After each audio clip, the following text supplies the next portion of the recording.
It's as we feared. The Dallas Mavericks have lost Kyrie Irving for the season to a torn ACL. Now the big question, should they tank? Is that where we're now at with the Dallas Mavericks? The last month plus has been an absolute disaster on so many levels for the Mavs organizationally, on the floor, off the floor. Is it time for them simply to pull the plug and try to work for a better draft pick? What a crazy spot to be now for the team that's sitting in the 10th seed in the Western Conference. I'm Trevor Lane. This is the Basketball Bulletin. Make sure you subscribe right here to the channel. We've seen a lot of new subscribers over the last couple of weeks. Join them. Hit that subscribe button. Joining me is Donnie Freeman. Donnie, the Mavs are a mess. And the more I look at this, the more I'm coming around to just pull the plug on this whole damn thing. Yeah, it's crazy. This is absolutely the season from hell for them. I mean, just even predating Luka's trade, which obviously that being a big thing, they've been hurt. Luka misses the longest absence of his career, all that stuff. Then there's the trade. Now everyone else is going down. It feels like they're cursed. I just don't see it this year, of course, without Kyrie for the rest of the season here. I think at this point, it's probably just in their best bet to just, call it at this point. Well, as we currently sit, the Dallas Mavericks right now, they have the 10 seed, and they are not out of this. I was looking at the Mavs as a team that could be a problem in the Western Conference playoffs. But now with Kyrie gone, they were the 10 seed in the West, 18 and a half games back. They have a game separating them between the Wolves, the Kings, and the Clippers. But I mean, there is upward mobility here. They're a game and a half back of the 6th seed. They're a game and a half back of being a playoff team, not a play-in team, a playoff team. And yet, without Kyrie, it feels like it may be in their best interest to look at Portland, who they have a 4-game lead on, plus the tiebreaker, and maybe see if you can just really bottom this thing out. Donnie, it's not even just Kyrie. Look at the rest of the Mavs injury report right now. Anthony Davis out, Daniel Gafford out, Derek Lively out, Caleb Barton out, PJ Washington out, and then add Kyrie Irving to that list. That, aside from Clay, that's an entire starting lineup plus your top few reserves now out for the Mavs. They also announced that Hardy will be out for a while too. It's all over for this team at this point in terms of the injuries. Now, the thing is with this is that a lot of these guys were scheduled to be coming back relatively soon. I mean, there was a report that they're going to get reevaluated. It's probably like a week out at this point for several of these guys. You have to wonder if that's even worth it at this point. You might as well just tell all these guys, at least some of them, hey, just get healthy, particularly AD, right?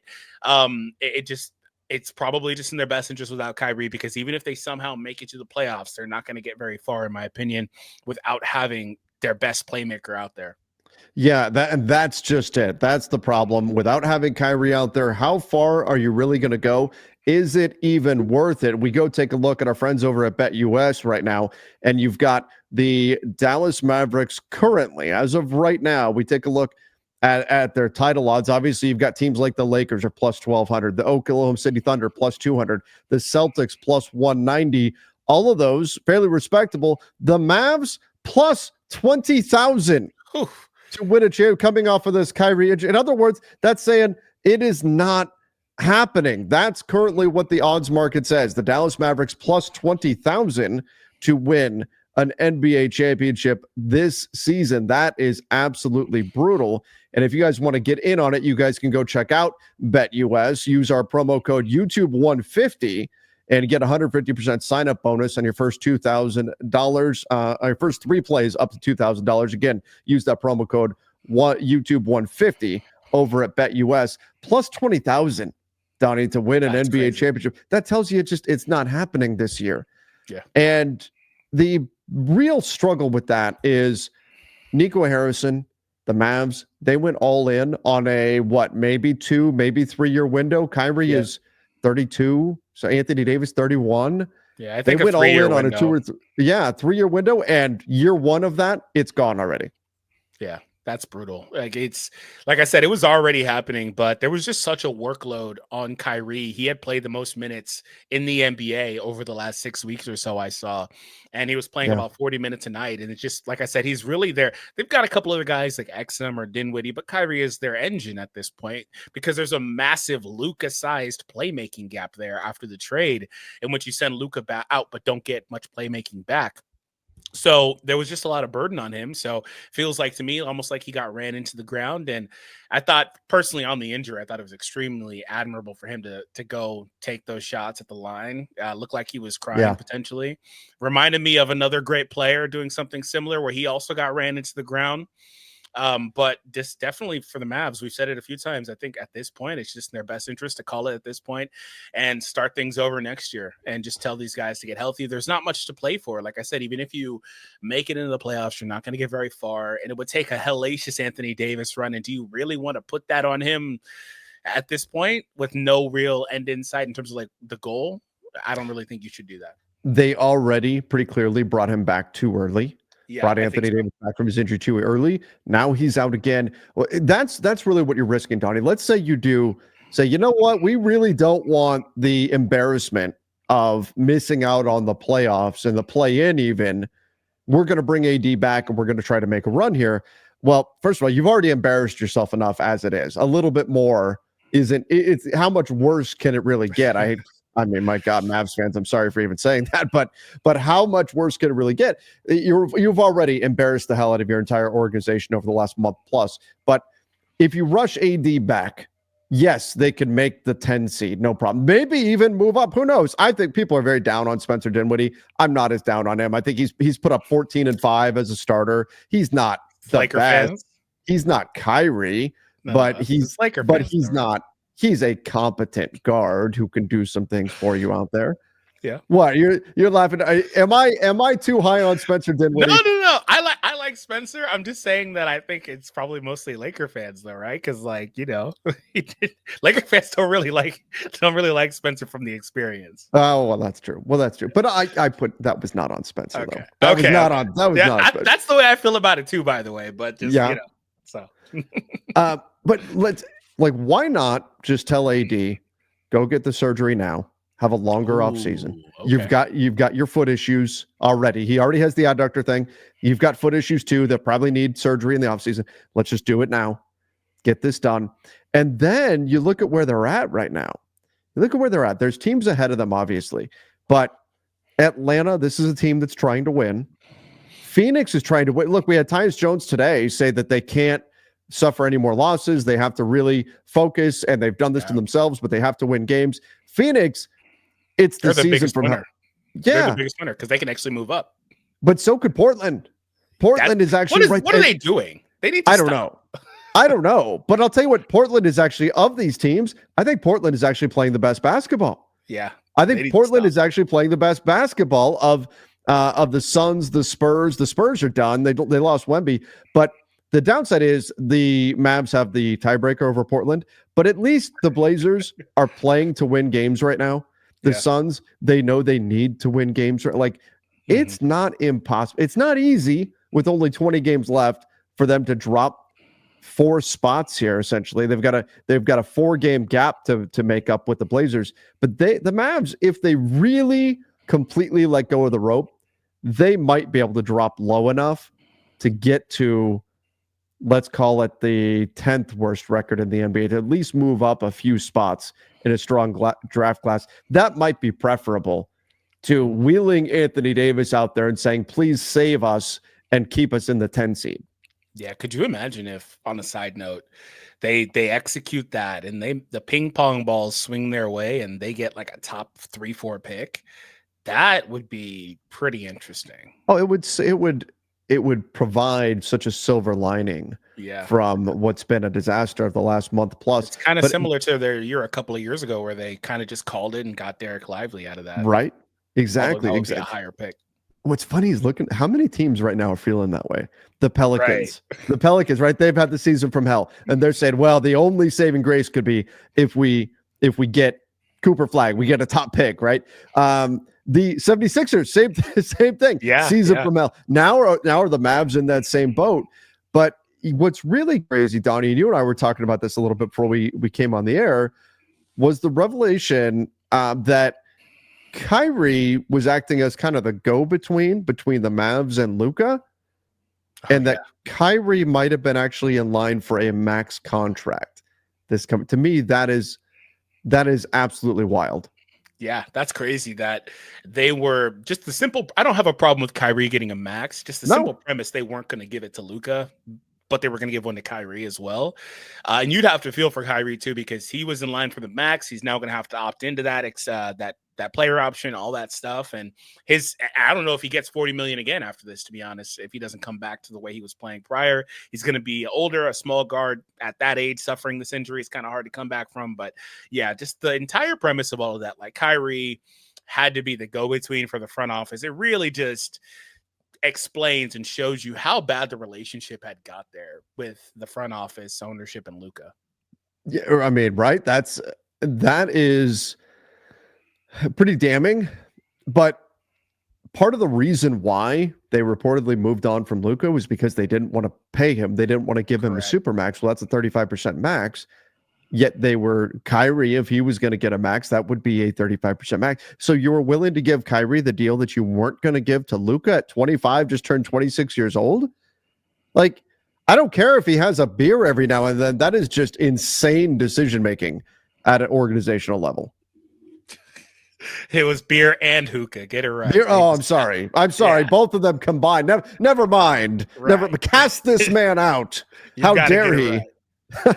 Like we said last time, like to me, that just sounds so crazy that like to me, that's something you just work on with him. You don't just sell him. But no, I genuinely think there was much more to it than that. No matter all the different things they put out to try to spin it and explain XYZ why they did it, because there's been so much of that.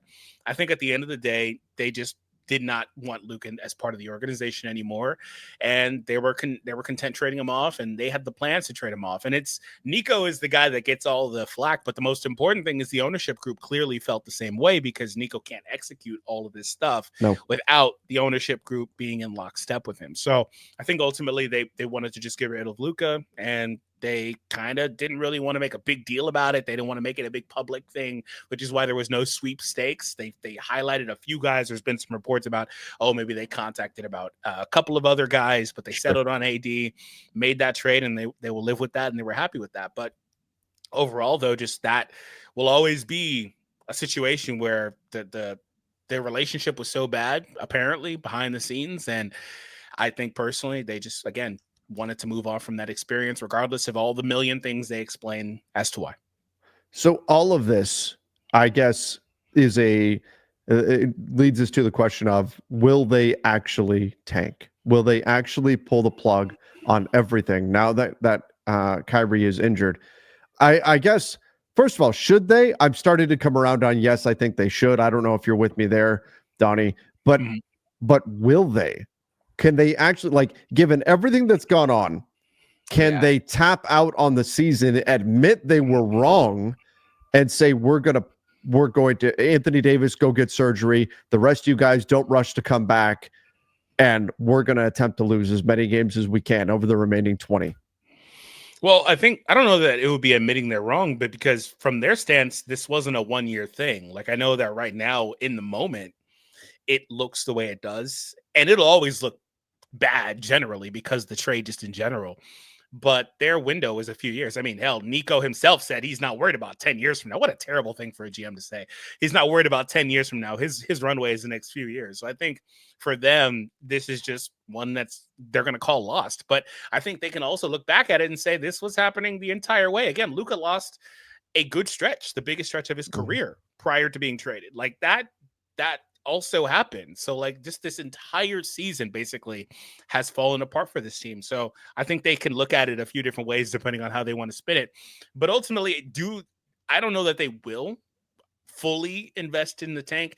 What I think will happen, they've got 20 games left. I think what will happen is AD will probably play half those games. I think AD will get out there and suit up and play like himself, if possible anyway, for a good number of those games. And they'll let whatever happens, whether that's play-in, playoffs proper, whatever. I think they'll go from there. I genuinely think that AD, knowing him, he's going to want to get out there. So, yeah, I agree with you. I don't think it's the smartest thing to do. They should tell him to shut it down. They should tell him to shut it down. They should tell Derek Lively, tell Daniel Gafford, don't rush back. And we'll see you guys next season. That's what they should do right now and capitalize on the fact that even though the Suns are bad, even though the Blazers are not great, they at least are trying to win games. And there may be, if they really step down on the gas pedal of the tank, maybe an opportunity to drop low enough to increase your lottery odds. But right, and they have a pick this year, they have a pick next year. After that, most of their future picks are encumbered. So they've got to capitalize on this one this year. I don't think they do it, though, because it would be the right thing to do.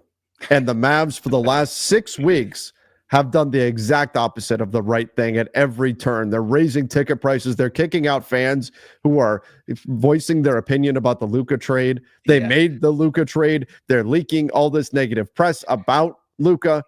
All the stuff, playing Kyrie all the minutes at 32 years old, inevitably leading to an injury. All the things the Mavs have done wrong. So I expect them to continue to do things wrong here. They did do one thing right. What's that? And that was giving those refunds and stuff. that was the but then they raised ticket prices. Yeah, to make up for it. Yeah, to make up for it. They did one thing right. They had to wait a minute. We're gonna back out of this. Never mind. Wait. No, we're gonna raise prices. Right. Do they fire Nico this offseason? Honestly, I think they should, but I don't think they will. Unless ownership just wants to save face themselves. Yeah. And they'll just use Nico as a sacrificial lamb, as a scapegoat. But that doesn't mean they disagreed with him or anything like that. They were lockstep with him, like I was saying. They are aligned. Like this stuff doesn't happen otherwise. So that being said, I think that's possible. But otherwise, I think they'll give him at least another year to see how things shake out. It could be that it's so bad, the pressure's so bad that they fire him just to try to appease the angry masses. Imagine inheriting that job. Oh my God. Well, but at least you'd be able to come in and say, I'm just in here to clean up this mess. All these this wasn't me. I didn't do any of this. I'm just here to try to fix this, right? And so you'd at least be coming into that angle. But man, I don't know where things go from here, but obviously gut-wrenching, devastating seeing what happened to Kyrie Irving, the injury he is now done for the season. We'll see what the Mavs do from here. Right now, they are barely clinging to the 10th seed, the final play-in spot in the Western Conference. Their odds, according to our friends at BetUS, now plus 20,000 to win a championship this year. It's been rough in Dallas. Everybody, let us know your thoughts in the comment section. What should the Mavs do? Should they tank, completely pull the plug on the season and try to move up a few spots? Or should they continue to put their guys out there, bring Anthony Davis back, try to bring their other bigs back, and do what they can to try to win games? Let us know your thoughts in the comments down below. Don't forget to subscribe right here to the channel. Until next time, see ya, and stay safe.